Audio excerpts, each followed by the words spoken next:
오늘 우리에게 주신 말씀 요한계시록 1장입니다. 요한계시록 1장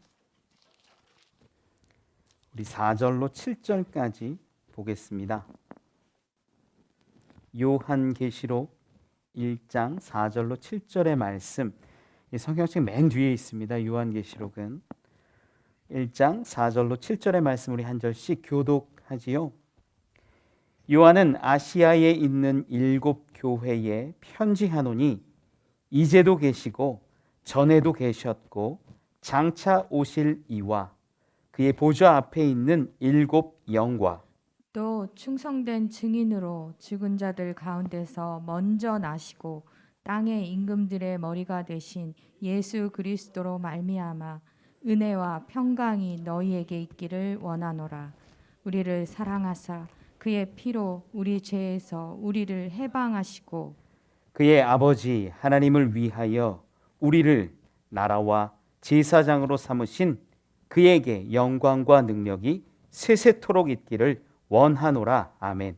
볼지어다 그가 구름을 타고 오시리라.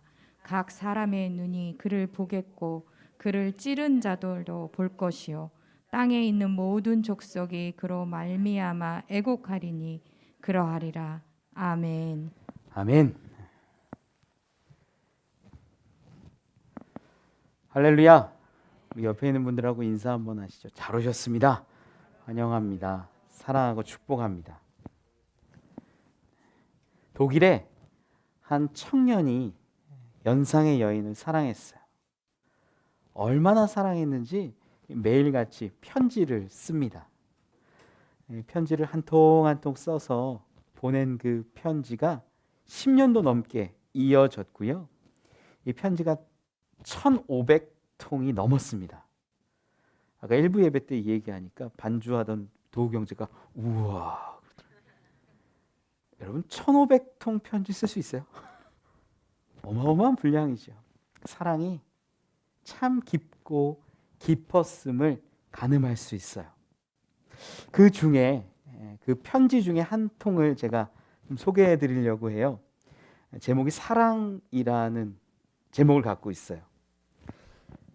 우리는 어디서 태어났는가? 사랑에서. 우리는 어떻게 멸망하는가? 사랑이 없으면.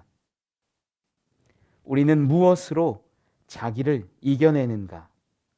사랑에 의해서. 우리를 울리는 것은 무엇인가? 사랑. 우리를 하나 되게 하는 것은 무엇인가? 사랑. 독일의 대문호 괴테의 사랑이라는 시입니다. 괴테가 한 7살 많은 그 연상의 여인을 사랑했어요. 그래서 매일같이 편지 쓰고 했는데 10년 넘게 1,500통을 썼다고 해요. 이 편지를 받은 여인은 어땠을까요? 이게 세계에서 글 제일 잘 쓰는 사람 중에 하나잖아요. 괴테라고 하면 그 사람의 편지를 매일같이 1,500통을 받는 그 기분과 마음은 어떨 것 같으세요? 얼마나 황홀하고 감동스럽고 기쁠까요? 저는 여러분들에게 이것보다 더 귀하고 복되고 아름다운 고백의 편지가 있음을 믿습니다. 그게 하나님이 우리에게 주신 성경이에요. 말씀 하나하나가, 기록 하나하나가 구구절절이 우리의 상황과 아픔과 모든 것들을 아시고 기록하시고 우리에게 주신 편지와 같다는 거죠. 그래서 여러분, 성경 읽는 거요, 그냥 글자 읽는 게 아니라 사랑하는 분의 마음이 담긴 것으로 받아들이면서 읽으면요, 성경이 놀랍게 감동으로 다가와요. 야, 읽으면 읽을수록 하나님의 사랑이 있구나, 하나님의 놀라운 계획하심이 있구나, 그 마음이 있구나, 이런 것들을 깨달을 수 있는데, 마치 남의 연애 편지 잠깐 이렇게 보듯이 보면요, 아무 감동이 없어요. 성경은 물론 다 읽는 것도 중요하고 빨리 읽는 것도 중요하고 다 중요한데 나에게 주신 말씀이구나라고 느끼고 믿고 읽을 때에 그 감동이 훨씬 깊어집니다. 그 안에서 하나님의 사랑이, 놀라우신 그 계획하심이 발견된다라는 거예요. 오늘 우리에게 주신 말씀, 이 편지는요, 요한계시록이에요. 이 우리에게 주신 편지 한 장 한 장, 한 문장 한 문장이 얼마나 아름다운지 몰라요. 그런데 성경 중에서 제일 어려운 성경을 꼽자라고 한다면 이 요한계시록이에요. 요한계시록이 참 어려워요. 왜냐하면 쭉 계속 아마 한 번쯤은 다 읽어보셨죠. 읽어보면 계시록에는 이상한 말들이 많이 나와요. 막 용도 나오고요. 막 뭐 뿔이 몇 개 있고 뭐 머리가 몇 개 있고 이런 이상한 짐승들도 나오고요. 별의별 모양의 해괴한 모습들, 또 우리가 상상할 수 없는 그런 광경들이 막 써 있으니까 그냥 아무 생각 없이 읽으면 판타지 소설 같은 것처럼 느껴져요. 야, 이게 뭔 말이야? 야, 이 그림이 무슨 그림이야? 못 알아듣겠다, 모르겠다, 이렇게 반응할 수밖에 없죠. 근데 그렇게 기록한 이유가 있어요. 그렇게 쓸 수밖에 없었던 이유가 분명히 있다라는 거예요. 이 요한계시록이 기록된 때가 언제냐면 이 사도 요한이 반모섬에 이렇게 유배되어서 감옥에 갇혀서 아무것도 할 수 없는 그때에 기록한 거예요. 그때 하나님의 이 환상을 보여주셔서 그걸 가지고 기록한 게 요한계시록이라는 거예요. 이 반모섬에 유배되어서 감옥에 갇혀서 사도 요한이 이 요한계시록을 쓸 때 상황이 어땠나?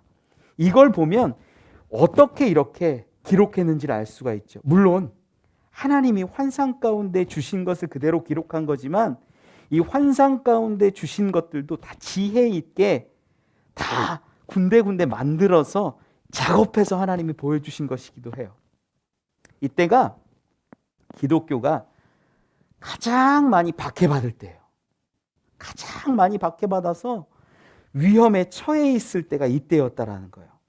그때 이 사도 요한이 하나님의 환상 가운데 주신 말씀들, 보여주신 것들을 기록하면서 이 교회들의 편지를 보내서 그들을 위로하고 그들에게 새 힘을 주고 다시 한번 일어설 수 있기를 바라는 마음으로 기록한 게 요한계시록이라는 거예요. 요한계시록을요, 처음부터 끝까지 정말 천천히 깊이 묵상하고 바라보면 느껴지는 게 딱 하나 있는데 한 단어로 요약하면 그게 마라나타예요. 주님 오시옵소서. 어렵고 힘든 세상, 무너져가는 인생, 이 가운데 주님 오시옵소서, 그 소망을 드러내고 있는 것이 요한계시록이라는 거예요.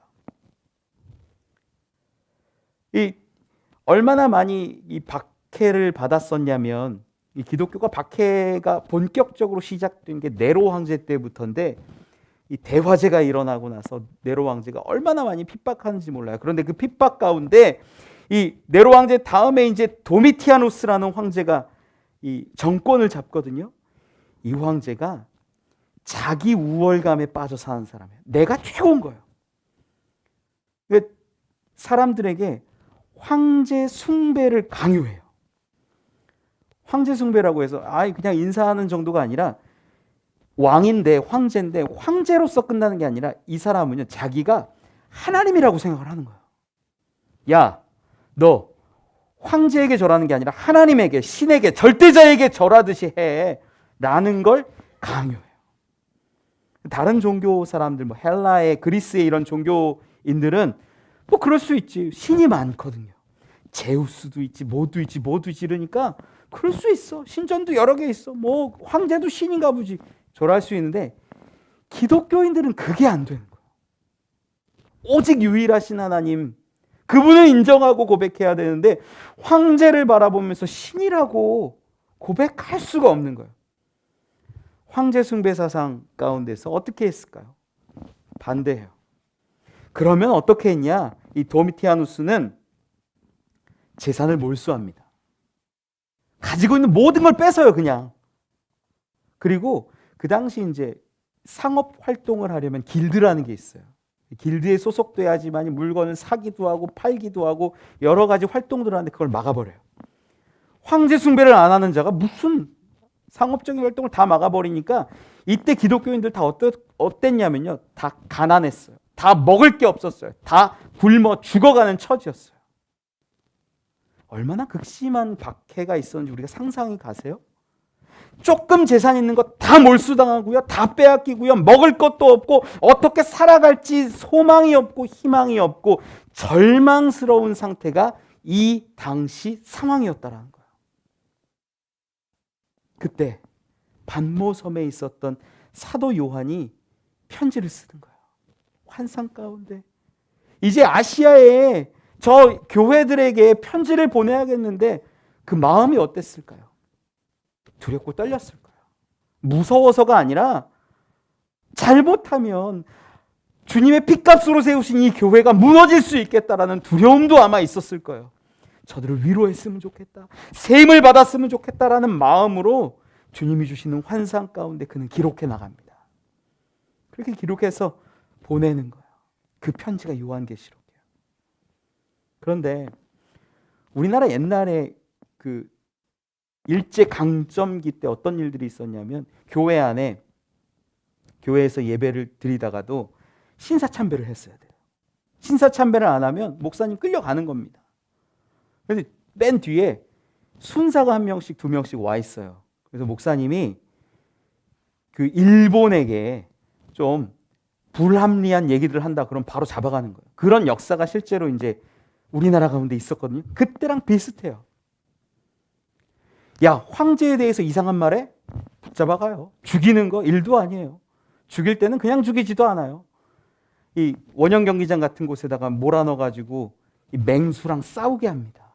처절하게 죽는 것들을 구경해요. 기독교인들, 내 자식이, 내 부모가, 삼촌이 끌려가고 죽고 그런 아픔과 박해 가운데 있었다라는 거예요. 그때 글을 쓰는데 편지 검열이 당연히 있었어요. 어떻게 써야 될까요?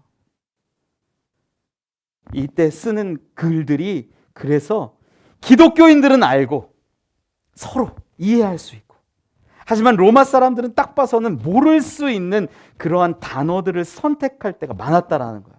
비밀스럽게. 하나님이 너희를 위로할 거야. 하나님이 너희와 함께 계셔. 이런 글들을 쓰더라도 저들은 잘 모르는 언어로 기록을 했어야만 했다라는 거죠. 그래서 쓰여져 있는 환상 같은 비유 같은 상징 같은 것들이 많이 나오기 때문에 우리가 지금 그런 배경 지식이 없이 보면 잘 이해가 안 가요. 그래서 유대교에 대해서도 잘 알아야 되고 헬라에 대해서도 잘 알아야 되고 영적인 것들, 역사적인 것들 다 알아야 조금씩 이해되어지는 게 요한계시록이라는 거예요. 저는 이러한 박해 상황 가운데 보낸 편지가 놀라운 위로가 됐음을 오늘 말씀을 통해서 은혜 나누길 원해요. 그리고 이 위로의 편지가 그냥 옛날 2000년 전에 소아시아에 있는 그 7교회에만 해당되는 것이 아니라 저와 여러분, 우리에게도 분명하게 해당되고 적용되고 주시는 은혜와 위로가 있음을 믿어요. 그것들을 함께 살펴보길 원합니다. 첫 번째는요, 이 편지는 우리에게 주시는 위로의 말씀이라는 거예요. 4절 말씀 처음에 보면 분명히 기록합니다. 요한은 아시아에 있는 7교회에 편지하노니, 이렇게 기록해요. 근데 이 당시에 교회가 아시아에 7개만 있었던 것이 아닙니다. 이보다 훨씬 숫자는 많았어요. 우리는 교회가 어떤 건지 이제 개념적으로는 알고 있어요. 어떤 거냐면 건물이 아니라 공동체고 한 사람 한 사람이 성전이요 교회인 것을 알아요. 그리스도 예수를 머리로 하는 교회와 성전이 우리요 공동체라는 걸 알지요. 그런데 이 7교회에 편지를 했다라고 기록해요. 그 지역도 성경에 보면 분명하게 기록해요. 에베소 교회, 서머나, 버가모, 두아디라, 사대, 빌라델비아, 라오디게아 이런 7교회를 향하여서 편지했다라고 성경은 분명히 기록합니다. 그런데 왜 7교회에게만 편지했을까? 지정학적인 위치를 보면 왜 거기에 편지를 했는지를 알 수 있어요. 이 7교회의 특징이 교통의 요충지예요. 그러다 보니까 교통의 요충지면 어떤 일들이 나면 수많은 사람들이 빨리 오고 수많은 사람들이 빨리 나갈 수 있는 그런 곳들이에요. 7교회의 특징이. 그러다 보니까 황제가 7지역, 그 지역을 꽉 붙들고 있으면 자기의 통치력이 굉장히 빨리 나타난다라는 거예요. 이 지역은 특징이 어떤 거냐면 황제 숭배 사상이 다른 곳보다 더 강하게 나타나요. 이 얘기는 반대로 얘기하면 그리스도인들에 대한 박해가 더 심했다는 얘기예요.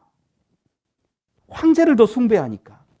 이런 교통의 요충지들을 통해서 황제가 자기의 권한을 가지고 정치력을 내뿜다 보니까 그곳들이 기독교인의 박해도 심해졌어요. 그곳을 통하면 그 주변에 있는 다른 지역까지도 그 황제의 정치력이, 통치력이 퍼져 나간다는 거예요. 그런데 그 지역 가운데 말씀이, 편지가 전해져요. 이건 무슨 의미냐?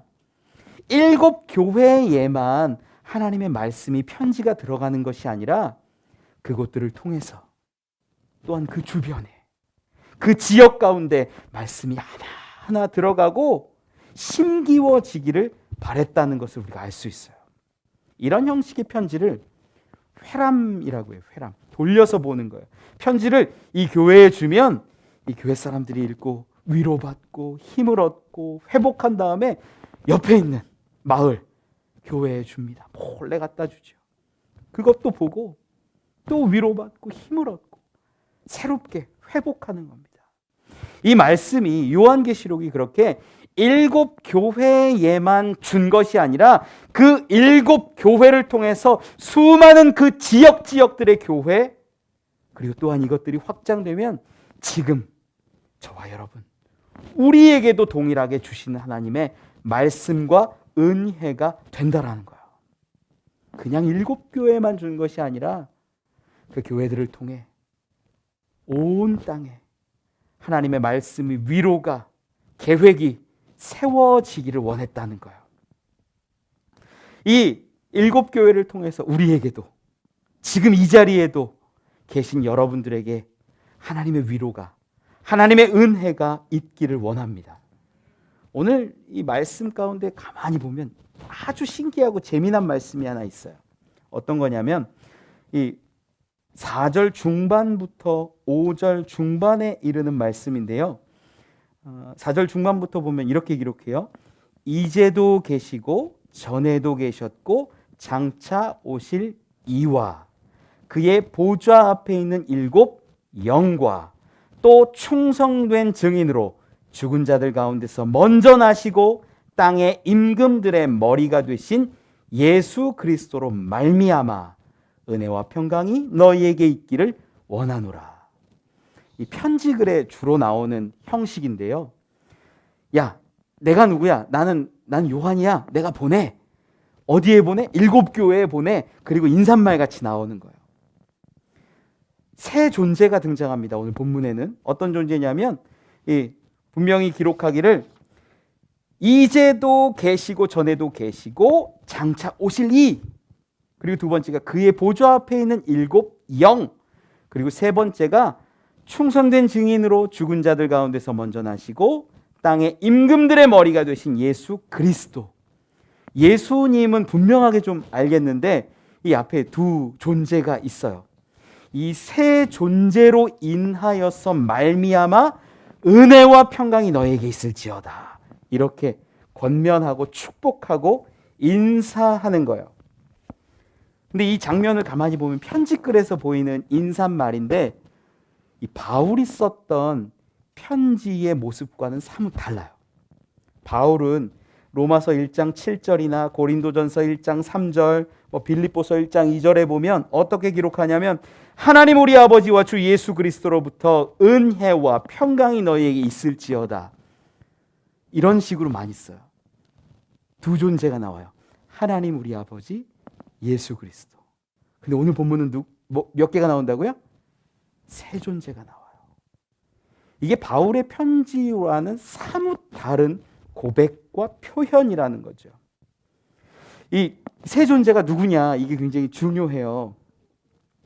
이제도 계시고 전에도 계시고 장차 오실 이건요 하나님을 드러냅니다. 영원하신 하나님, 창조의 순간부터 마지막 장차 심판자로 오실 하나님이라는 존재를 이야기하고 있고요. 그리고 세 번째는 예수 그리스도, 분명하게 드러나죠. 이름도 나오죠. 예수 그리스도. 두 번째가 그의 보좌 앞에 있는 일곱 영. 이 일곱 영이 사실 학자들 사이에서는 굉장히 논란도 많아요. 이게 뭐냐, 참 어렵다, 이런 얘기들도 많이 나오는데 주로 볼 수 있는 것이, 조금 더 볼 수 있는 것이, 이 말씀은 성령을 의미한다라는 거예요. 우리 말씀 하나만 좀 찾아볼까요? 이사야서 11장. 이사야서 11장 한번 찾아보죠. 981면에 있습니다. 이사야 11장 1절 2절 말씀이에요. 제가 봉독할게요. 이새의 줄기에서 한 싹이 나며 그 뿌리에서 한 가지가 나서 결실할 것이요, 그의 위에 여호와의 영, 곧 지혜와 총명의 영이요 모략과 재능의 영이요 지식과 여호와를 경외하는 영이 강림하시리니. 여기에 하나님의 임재를 상징하는 7가지 영이 나와요.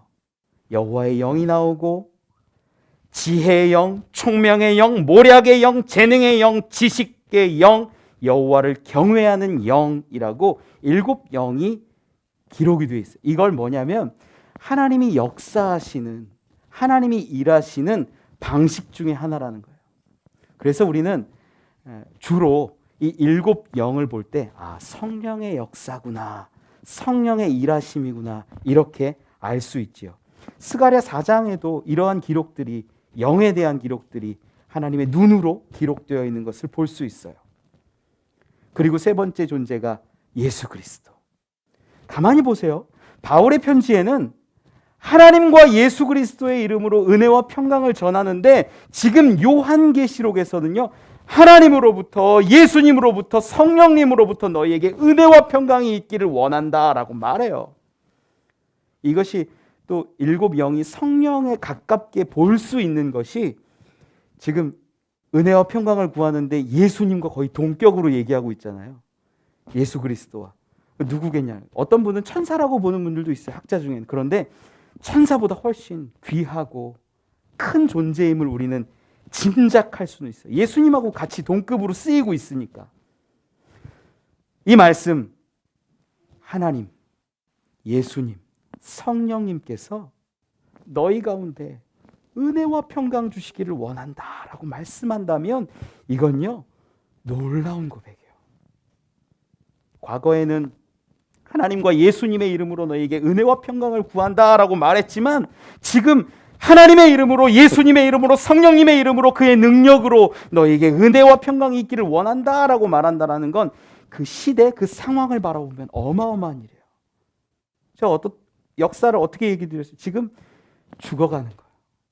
붙잡히면 죽어가는 거예요. 붙잡히면 사자 밥이 되는 거예요. 붙잡히면 모든 걸 빼앗기는 거예요. 감옥에 갇히는 것은 다반사고, 그런 어려움과 아픔이 저들 가운데 있었어요. 그런데 지금 선포하는 것이 어떤 겁니까?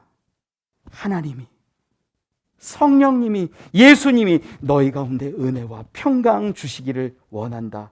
다 죽어나가고 신앙 지키려다 굶어 죽고 황제 숭배 거부하다가 사자밥이 되는 그런 상황 가운데서 모든 하나님이, 모든 구세주가 하나님, 예수님, 성령님이 너희에게 은혜와 평강 주시기를 원한다라고 본문 가운데 요한은 기록하고 있는 거예요. 이 고백은 놀라운 은혜가 됐을 겁니다. 물론 하나님이 예수님이 우리에게 은혜 주시기를 원합니다. 평강 주시기를 원합니다. 그것도 좋은데 지금 이 상황을 한번 보시라는 거예요. 죽어가는 그 상황 가운데 너희의 하나님이, 너희의 성령님이, 너희 예수님이, 그분 모든 분이 모든 능력으로 모든 역사함으로 너희를 은혜 주시고 평강 주시기를 원한다. 여러분 아마 그 7교회가 이 편지를 읽으면서 마음에 큰 감동과 위로가 왔을 겁니다. 그냥 하나님이 주시는 게 아니라 모든 하나님이, 모든 구세주가, 모든 역사하시는 그분이 평강 주시고 은혜 주시기를 원한다. 여러분 이 말씀이요, 이 위로의 말씀이 저와 여러분에게 주시는 말씀이 되면 여러분의 삶에 큰 위로가 될 줄 믿습니다. 지금 아시아에 있는 7교회는 큰 어려움에 빠져 있어요. 죽어가고 있어요. 먹을 것이 없어요. 삶에 소망이 없는 절망의 상태예요. 그런데 그들에게 하나님, 예수님, 성령님의 은혜와 평강을 구하는 것, 지금 우리에게 하나님, 예수님, 성령님의 은혜와 평강을 구하는 것, 이것이 연결된다라는 겁니다. 말씀이 저들에게만 있으면 우리에게 감동이 없지만 이 말씀이 우리에게, 저와 여러분에게 주신 살아있는 말씀이 되면 우리에게도 위로가, 우리에게도 새 힘이 임하는 줄 믿으시기 바랍니다. 여러분, 성경은요 살아있는 하나님의 말씀이에요. 지금도 역사하고 지금도 우리를 고치시고 힘과 능력을 주시는 말씀이라는 겁니다. 이것을 믿고 의지하는 저와 여러분 되기를 축원합니다. 삼위일체 하나님의 위로가 우리 가운데 있기를 소망합니다. 두 번째 은혜 나누기를 원하는 것은요, 우리는 구원받은 자들임을 깨닫게 하신다는 거예요. 전에 저희 카페가 명의가 법인으로 돼 있었던 적이 있어요. 법인이라는 거 굉장히 큰 기업만 하는 게 아니라 작은 것도 가능하더라고요. 법인으로 해놓으니까 저는 몰랐어요. 그전에는 주민세가 나와요. 카페 이름으로 법인이라고 해서 주민세가 나와요. 야, 주민세 얼마 되진 않아요. 몇천 원이었던 걸로 기억하는데 얼마 되진 않는데 나와요. 그래, 뭐 내면 되지 하고 이렇게 놨어요.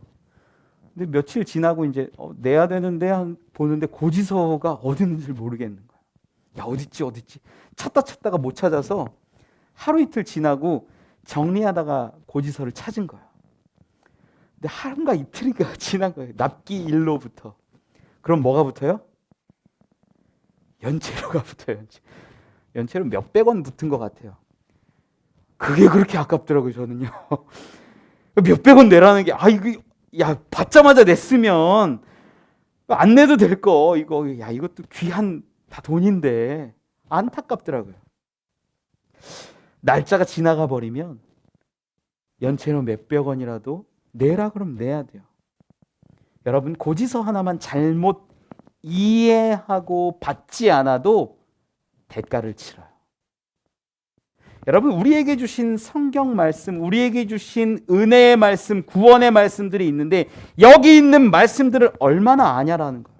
우리가 이 말씀을 분명히 알면 해를 당하지 않는데 이 말씀을 잘 알지 못하고 하나님의 뜻을, 하나님의 계획을 알지 못하니까 우리가 해를 입어요. 두려워해요. 흔들려요. 믿음이 쓰러져요. 죽어나가요.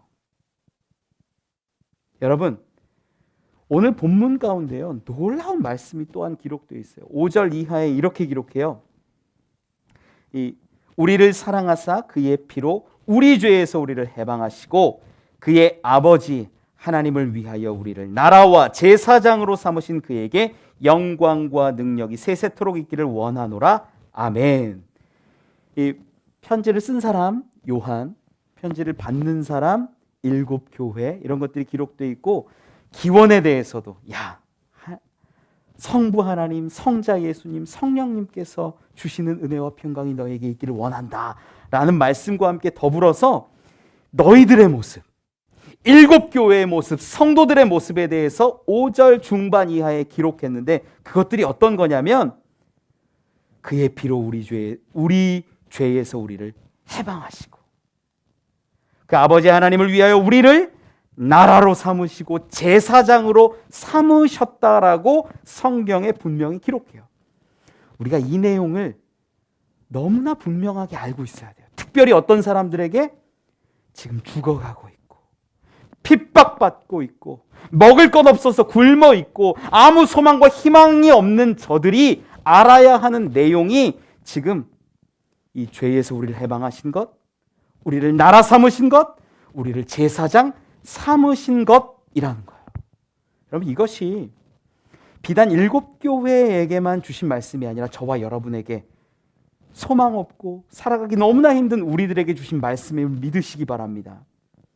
우리 죄에서 우리를 해방하셨다라는 건요, 놀라운 거예요. 지금 저들이 어떻게 하고 있어요?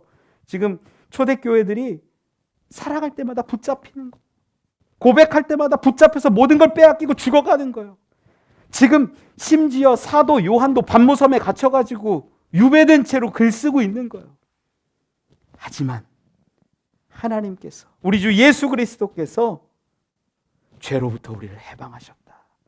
너희를 붙잡고 있는 그 쇠사슬이, 쇠창살이, 너희를 붙잡고 있는 그 죽음이, 죄가 너희를 잡을 수 없다라는 것을 분명히 말씀하시고 선포하셨다라는 거예요. 여러분, 성도는요, 자유한 자입니다. 죄로부터, 사망으로부터 붙들린 자가 아니라 자유한 자라는 거예요. 해방된 자라는 거예요. 죽음이 우리를 이길 수 없어요. 사망이 우리를 조롱할 수 없어요.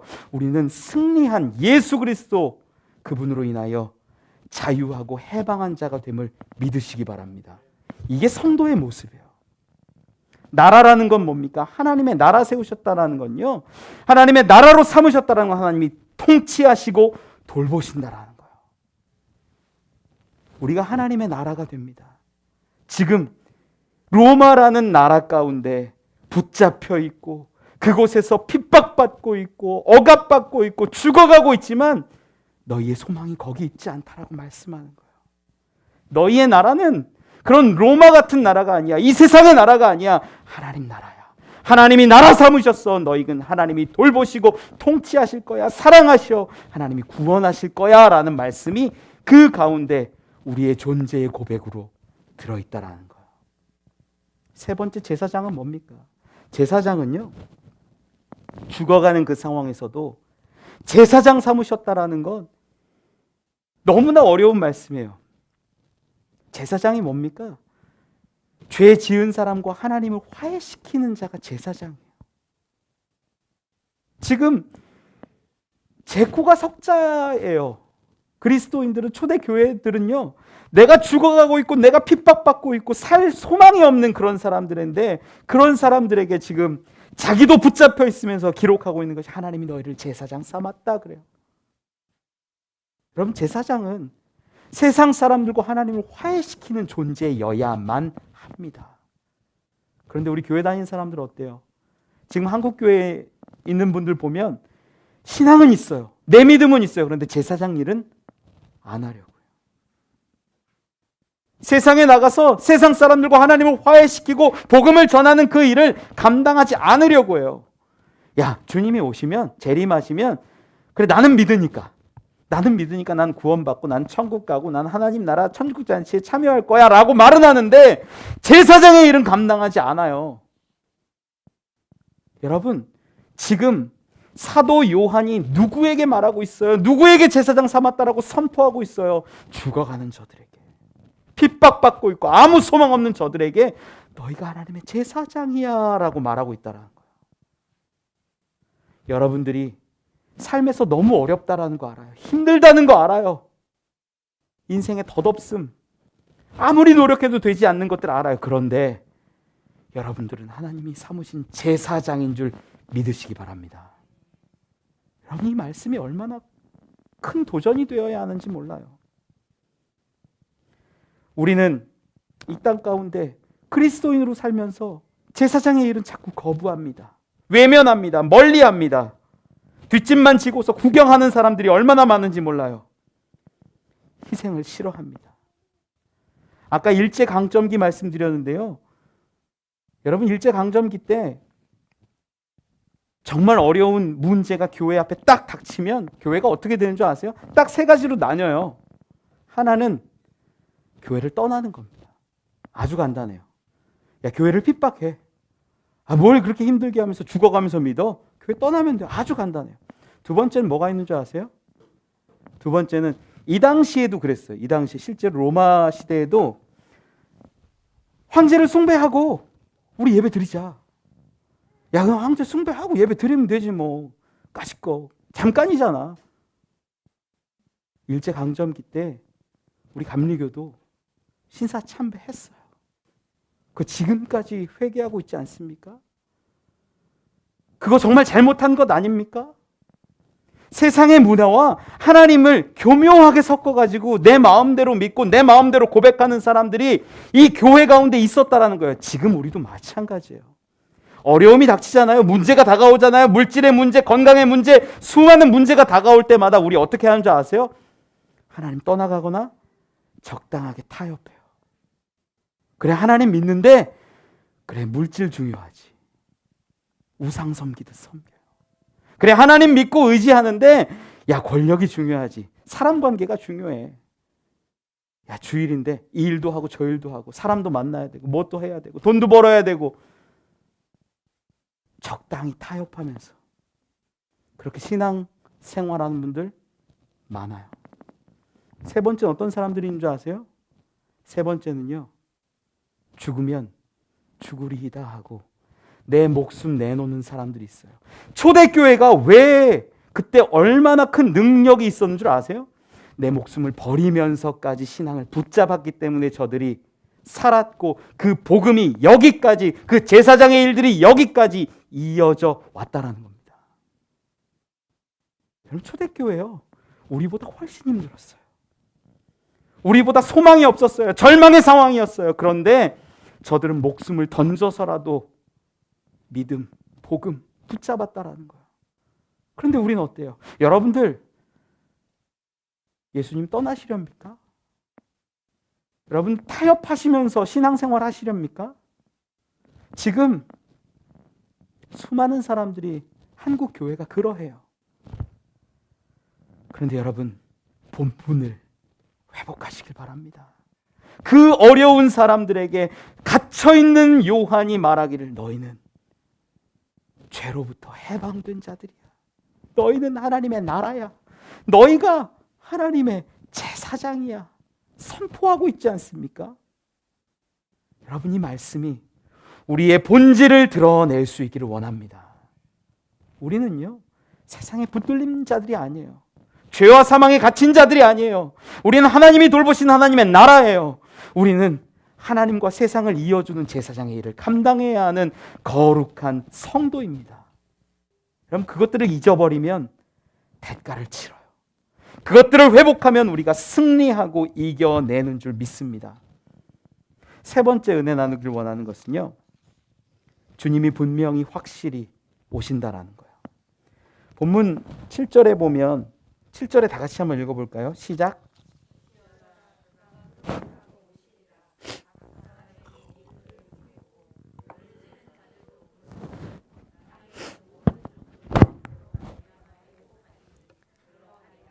아멘.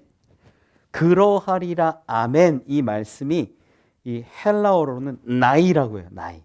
sure 이런 뜻이에요. 확실하다, 분명하다, 옳다 이런 의미예요. 거기에 아멘도 그렇습니다 이런 뜻이거든요. 이게 얼마나 긍정에 확신이 차 있는 고백이라는 것들이 느껴지지요. 이 사도 요한이 본 환상은요, 주님이 분명히 오신다라는 거예요. 분명히 확실히 오시기 때문에 그가 이렇게 기록하고 기록했다라는 거예요. 이것 자체가 이 아시아에 있는 7교회들이 보았을 때는요, 얼마나 큰 위로가 되었을지, 얼마나 큰 은혜가 되었을지 감히 상상해 봅니다. 여러분, 이 세상 사람들이 승리하는 것 같고, 이 세상 사람들이 잘 사는 것 같고, 이 세상이 더 재밌는 것 같고, 이 세상으로 나가면 더 좋을 것 같지요. 하지만 주님이 반드시 오십니다. 주님이 분명히 오십니다. 그러하리라. 아멘이라는 고백이 우리 그리스도인들에게는 위로가 된다는 거예요. 얼마나 큰 위로가 되는지, 주님이 분명히 오신다라는 그 말씀이 우리가 지금 억압받고 핍박받고 죽음의 그 아픔에 처해 있지만 그것들을 이길 힘이 돼요. 오늘 본문에 보면 이 아주 재밌는 말씀 중에 하나가 그 볼지어다 그가 구름을 타고 오시리라 이런 기록이 있어요. 이단이 제일 많이 쓰는 말씀 중에 하나가 요 이야기인데 구름을 타고 오시리라 이 말씀을 그 헬라어로 보면은 에르케타이 메타라고 해요. 이 메타가 어떤 의미냐면 함께라는 의미예요. 함께. 그러니까 구름을 이렇게 잡고 이렇게 타고 오는 느낌이 아니라 구름과 함께 오신다라는 의미예요. 영어 성경에도 with로 이렇게 번역이 실제로 되어 있어요. 그러니까 구름을 타고 온다라고 해서 구름을 붙잡고 막 이렇게 막 오는 게 아니라 구름과 함께 오시다라는 뜻은 구약 성경 대대로 시작해서 하나님의 직접적인 현현을 드러낼 때 구름이 등장해요. 구름 가운데, 불 가운데 임하시는 하나님이 나타날 때 쓰이는 거예요. 그래서 막 우리의 눈으로 보고 막 이런 개념이 아니라 하나님이 분명히 임하신다. 그리고 구름 가운데 임하신다라는 건 이분이 하나님이구나 라는 걸 알게 된다라는 의미예요. 특별히 이단들이 많이 쓰니까 이단들을 공격할 수 있는 이 말씀도 이단들의 논리를 넘어서는 말씀도 이 7절 가운데 있는데 7절에 이렇게 기록하죠. 각 사람의 눈이 그를 보겠고 그를 찌른 자들도 볼 것이요 땅에 있는 모든 족속이 그로 말미암아 애곡하리니. 자 보세요.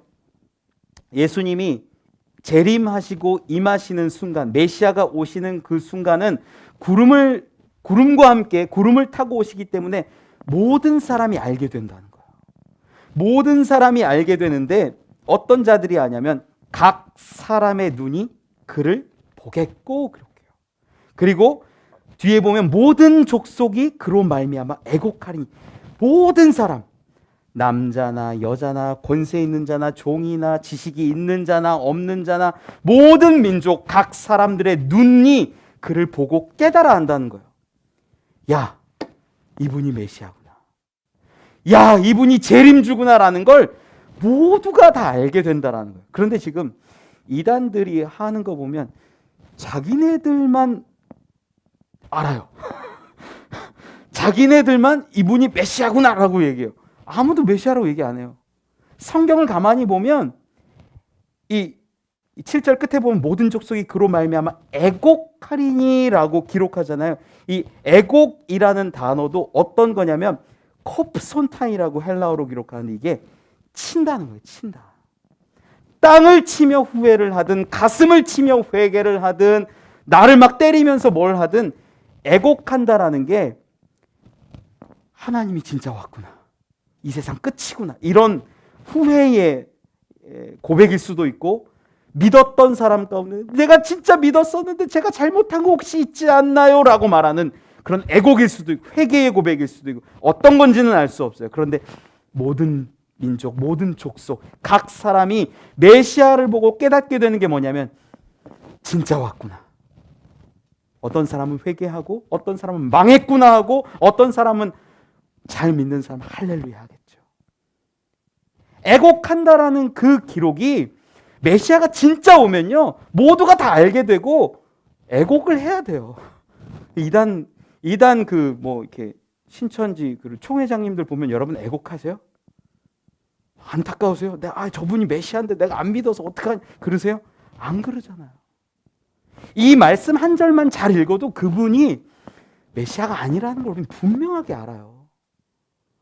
메시아는요 오는 순간 이분이 구름과 함께 오시기 때문에 하나님의 현현이기 때문에 진짜구나. 나 망했구나. 나 망했구나라고 말하든 하나님 한 번만 더 기회를 주세요라고 간구하든 회개하든 어떤 그 고백이 분명히 터져 나온다라는 거예요. 그런데 안 하잖아요. 우리 안 하잖아요. 이단들 보면서 메시아 아니란 얘기예요.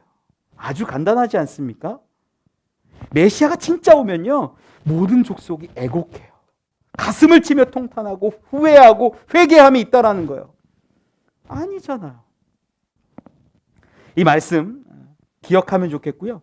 우리가 이 오늘 본문 말씀을 가지고 분명히 알 수 있는 위로의 세 번째가 어떤 거냐면 분명히 오신다라는 거예요. 반드시 오신다라는 거예요. 그러하리라 아멘이 우리 가운데 선포되었다라는 겁니다. 여러분, 주님 분명히 오셔요. 반드시 오셔요. 그것을 믿는 사람은 이 모든 어려움과 눈물과 아픔과 이 절망을 이겨낼 수 있습니다. 그래서 하나님을 깨달을 수 있는 거예요. 오늘 말씀 맺습니다. 어제 우리 최명자 집사님 그 시모 되시는 그 박원교 성도님 장례가 있었어요. 장례 예배를 드리는데 그 아들인 이 김재석 성도님이 마지막 인사를 하라고 하니까 엄마 사랑해라고 이야기를 해요. 그 이야기를 듣는데 저도 마음이 왈칵 쏟아지더라고요. 마지막이라고 하니까 얼마나 힘들었겠습니까? 육신으로선 마지막이죠. 제가 복음을 전했는데 딱 두 가지 얘기했어요. 우리 기독교는 부활의 종교입니다. 부활은 있습니다. 부활은 분명히 있고 반드시 있습니다. 그리고 두 번째 이야기한 게 믿으면 부활에 이릅니다. 다시 만납니다. 우리 박원교 성도님 돌아가신 고인께서 이쪽에 올라오시기 전에 거동이 좀 불편하시기 전까지 시골에서 예배 다니고 교회 다니고 기도하고 예배했대요. 그게 믿음입니다. 제가 말씀드리고 권면했어요. 신앙생활 하시라고. 믿는 자는 부활을 얻는다고. 위로할 수 있는 것, 그것은 소망이에요. 부활에 대한 소망, 하나님 나라에 대한 소망. 저는 여러분들도 지금 얼마나 어렵고 힘들고 절망하는지 압니다. 하지만 주님이 다시 오심을 믿고 의지하고 이겨낼 수 있기를 원합니다. 성경에 있는 수많은 말씀들이 가르침이 나에게, 우리에게 주신 말씀인 걸 알면 그 말씀 하나하나가 살아서 움직이고 우리를 만집니다. 우리를 위로합니다. 우리는 분명히 구원받은 자들임을, 죄로부터 해결됐고 해방되었고 하나님의 나라를 삼으시고 제사장의 직분을 주셔서 그 소중한 일들을 감당하게 하셨음을 이제는 믿고 따르시길 원합니다. 그때 주님의 오심을 우리는 볼 것입니다. 그날은 세상에서는 애곡하고 세상에서는 눈물 흘리는 날일지 모르지만 우리에게는 기쁨의 날이요 축제의 날이 될 것을 믿습니다. 그러한 위로의 편지를 보고 위로받는 저와 여러분, 우리 시간 이 자리 되기를 간절히 축원합니다.